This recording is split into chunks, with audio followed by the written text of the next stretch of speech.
explain so that the newer members that really don't have an idea of what's been going on can understand what's been taking place on the ranch and what these documents tend to show.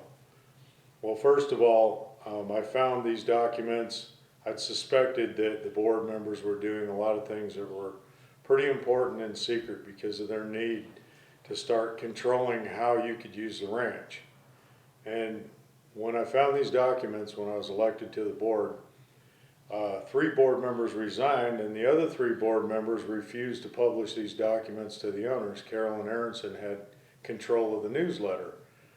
And so I wanted to get a number of documents, those first of all being every contract that the ranch had involved in with anyone, whether they be neighbors or vendors or anybody. I wanted a list of them because I wanted to review the dynamics of how the corporation ran and what the activities were and how those relationships function. So I began to look for documents and I was told we don't have those. Here I found a pile of 12 boxes of documents that contained owners' driver's license, social security numbers, and other private information blowing around in the wind. And so it really puzzled me as to why document destruction was going on back in 2006. And I had been watching what was going on the ranch for some time. What had taken place was the board members became really abusive and they started expecting that they were entitled to certain perks. There were no accountability for things on the ranch, and their abuse came really in a great manner. And to the point where I had a certified letter sent to me telling me when Will Gammon was president that we don't like owners like you and we want to buy your share back. And so this really became disturbing because I'd been an owner since I was a kid as an associate. My parents bought 2 shares back in '76 for $7,500 each. And you know, we loved using the ranch, but it was in a rapid, terrible decline in how it was being maintained, and there were no records kept, and no one could actually get a handle on, I couldn't, and I'd been studying it for quite some time, on what was taking place. So when I got on the board, my first thing was to put order in place and demand order. And 3 board members resigned as I was starting to ask these questions. And then the other 3 board members refused to take action to do this. Puzzling. I mean, I just couldn't explain this. So what I did is I began to, after the resignation and they declared they wouldn't appoint, I thought, why wouldn't you appoint? And their excuse was that an election's coming up. That's 6 months away. We have one every year. It's real easy to ask people to, you know, volunteer to be appointed and make these decisions. Well, what their strategy was the fact that I was the 4th board member. I would give them a quorum and they could come in and do any illegal action and make me complicit in it. And how that would happen is I was necessary to give them a quorum to operate. And so if I participated in any of the activities and illegal actions were taking place, no matter if I had a protest for their actions, it would still have taken place. I enabled it, and therefore I was the one that created an illegal action along with them.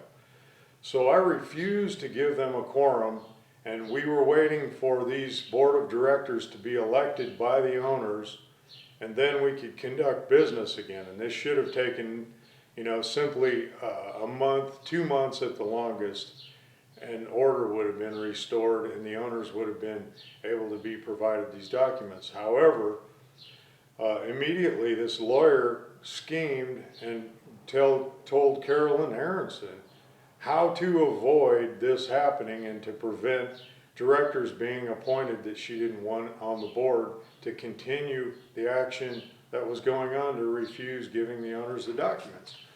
Now, they published in the newsletter that I was refusing to go to a meeting. I was causing trouble and preventing the corporation from doing business. Well, I was keeping it from doing illegal business because I had no power to make them conduct activities in the right direction. And I would be the person who enabled them to continue to do the illegal action. And once they had me commit an illegal action, then I would be complicit and they would start to extort me in order to say, well, you enabled us to do this illegal action. This is how this ranch functions. Now, the bottom line is there's no way to report this to the general ownership. And the information that was being reported in the newsletters was complete fabrication of truths. They were misrepresenting facts and straight lies that were going to the owners. There was no truth in it whatsoever, and the owners were not being informed. You can talk to any owner and they'll ask you, I really can't understand what's really going on. It doesn't make sense whatsoever. And the owners were not being informed. You can talk to any owner and they'll ask you, I really can't understand what's really going on. It doesn't make sense. So I put this documentation together because the continued mantra by people who were involved in it was, where's the documents? So we posted the documents on the website. We made it available. We told owners, being lazy, most people would not even go look at them or couldn't understand what they said and wouldn't call me back to have me explain it to them. It turned out that that was ineffective. And the next campaign that came up, we published them and we put them online and told people where they were.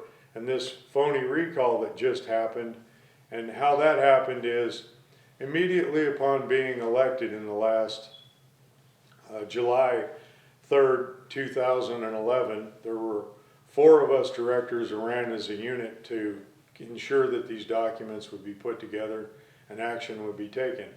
Well, the interesting thing about that day is it was declared that Judy Cook was elected with 438 votes.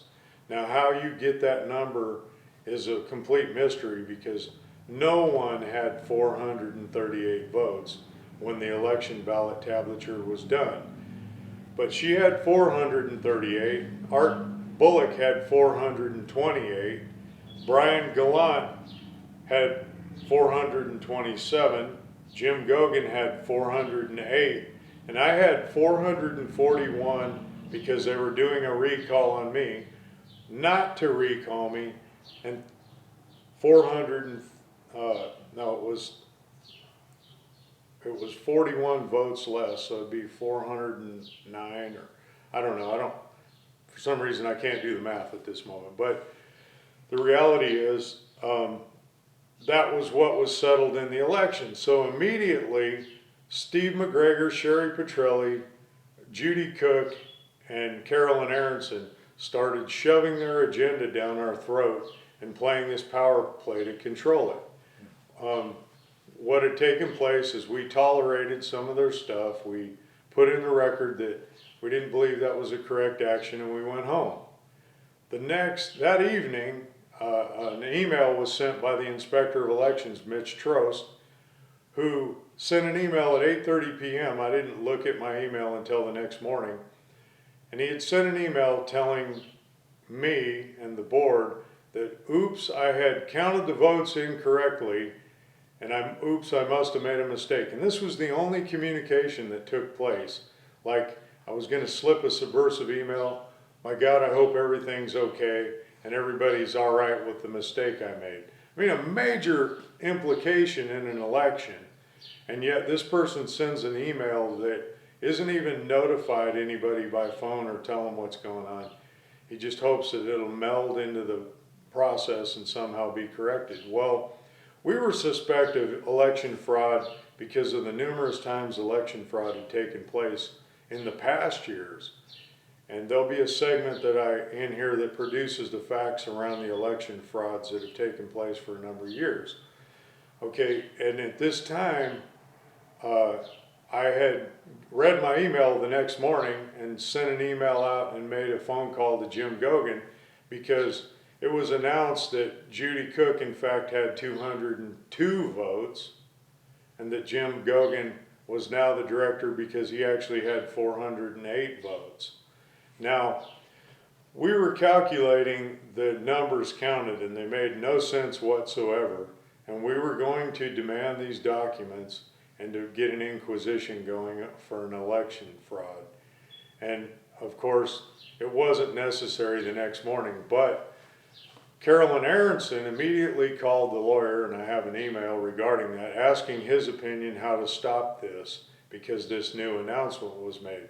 Well, the lawyer's direction to her was that the board was required to file an action in Siskiyou County Court under Corporations Code 7616 to challenge the election of directors. Now, I had just brought an action in court under 7616 for their false appointment to directors months earlier, and the court ruled that in fact it was illegally done, that they had to reappoint, but the judge saw no harm in what they had done so far and that anything they had done wouldn't have to be redone. Now, that's completely bizarre, and what I've discovered in that process is, in fact, if the corporation is bankrupted and the ranch transfers to a new owner, the county has a great interest in that because the taxes we currently pay annually are $28,000 something, and the property at worth $500 an acre would transfer that value to $3 million, and that would immediately make the county be getting $300,000 a year in tax. So there is a general conflict of interest that the court has in regarding their rulings, and in fact, they never ruled directly and made any point on any of the issues that I litigated in my case. They completely ignored those issues and ruled without putting any kind of opinion in. And that is unheard of. And the reason that you have a court of appeals is when a judge doesn't make a ruling on a question of law like that and they overlook it, you take it to the Court of Appeals. But this court knows that by the time you get an answer from the Court of Appeals, the issue is moot because the elections have come up and the issues are passed for the false appointments. So they play this legal game. They don't care about justice. They only care about deception and their interest. And that's exactly how this whole thing is playing out. And I asked an owner the other day, she was asking me questions about what was going on. And I had to ask her if she understood the difference between a hostile takeover and a de facto takeover of a corporation. She said, well, hostile means it's, unwilling and it's being taken over. I said, well, yeah, that's a general use of a word, but there's a more refined aspect of a hostile takeover when it comes to the process of corporate takeovers. A hostile takeover in the corporate world means someone has their company for sale or it's in a situation where financially they need to raise capital. It comes up for sale and there's a buyout of over 51% of controlling interest. The people buy that controlling interest and they tear the corporation apart and they sell it off and put it out of business. Okay, and a good example of that is Parisian bread. If you've ever had Parisian bread in your life, you used to be able to buy it in San Francisco at the airport. That's where the bakery was. And it was one of the greatest breads, and the whole West Coast had it shipped every day. They produced 17,000 loaves of bread a day.